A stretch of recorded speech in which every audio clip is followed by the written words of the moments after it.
This is just a small VR for Mark Parker for his 100 subs appreciation. So firstly I'd like to say, well, congratulations Mark, it's a good milestone. I've been watching your videos from your first one, it was really just a few months ago you started putting them up, and 100 subs already, and I think it's, what is it, 17 videos you've got on. That's good going, mate, and I look forward to seeing all of the next instalments from you. Anyway, onto the thing. What Mark wanted really was like the oldest piece of gear, or first piece you ever got for sort of outdoorsy type things. Well, when I was a young lad, which is way back in the mist of time, I was in there, went all the way through the Cubs and the Scouts, senior sixer in the Cubs and senior patrol leader in the Scouts. Thoroughly enjoyed all of that, and I've continued to do sort of camping and outdoor stuff ever since really. But as you'll notice from my videos, well, nearly all of them are obviously music, because that's the main passion in my life. But what I'm aiming to do moving forwards is to I am working on getting a piece of land, private land, off a farmer, so I can go and do some overnighters, do the hammock thing, and get the basher out and all that sort of stuff, and do a few of those for you. But let's get on with this now. The oldest piece of kit I can lay my hands on, there were two from about the same sort of time, of about probably 35 years ago or so. The first one I haven't got because I can't find it, is one of those small stainless steel military knives, you know, the sort of the short blade stainless steel casing, and then a bottle opener, very similar to the one that Quality Jackson did in his recent very sentimental unboxing video. Got one of those, but can I lay my hands on it? No, I can't. So this is the oldest piece that I've got, and this is a very old silver compass.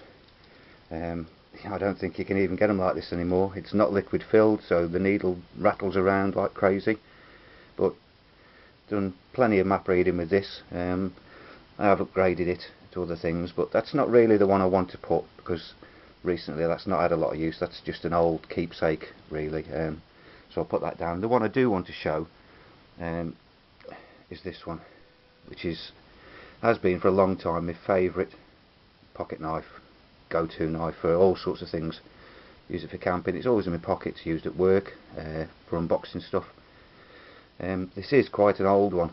I don't know if you can make out there, but the thumb nick that you, obviously, you know, the nail nick that you put your finger in to get it, it's almost recessed into the handle. The blade's been sharpened that long, that many times.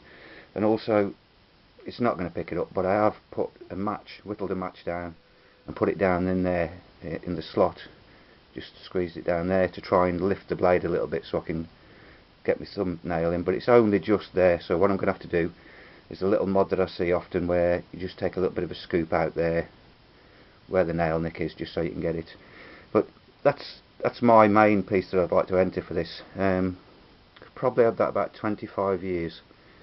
Opinel No.7 carbon steel blade. It is one of the old ones.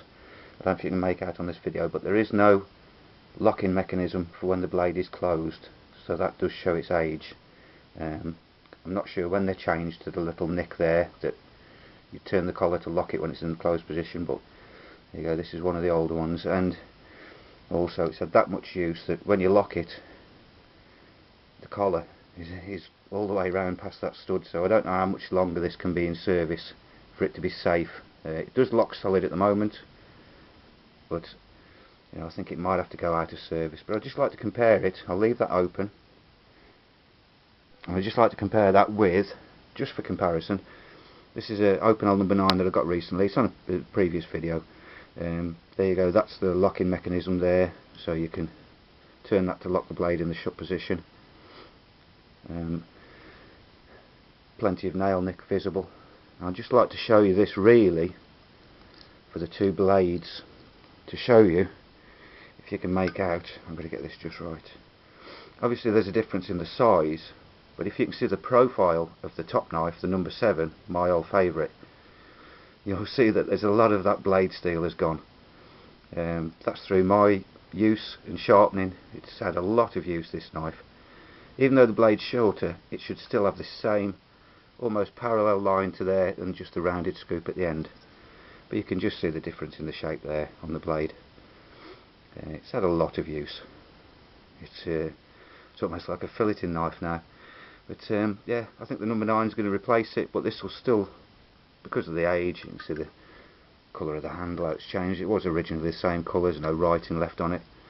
I've done no modifications like a lot of people do. They round the ends off and things, but I found it to be okay. You know, it's a small knife. I like the sort of sharper edges there. It's just that nicer grip for me between the fingers because it is a smaller handle. If it was too rounded, I think I wouldn't feel so secure with it. But there we go, that's my item really. I'll put the 9 away. That's my item I'd like to enter for you. A number 7 Opinel with loads of use, and you can tell that by the shape of the blade.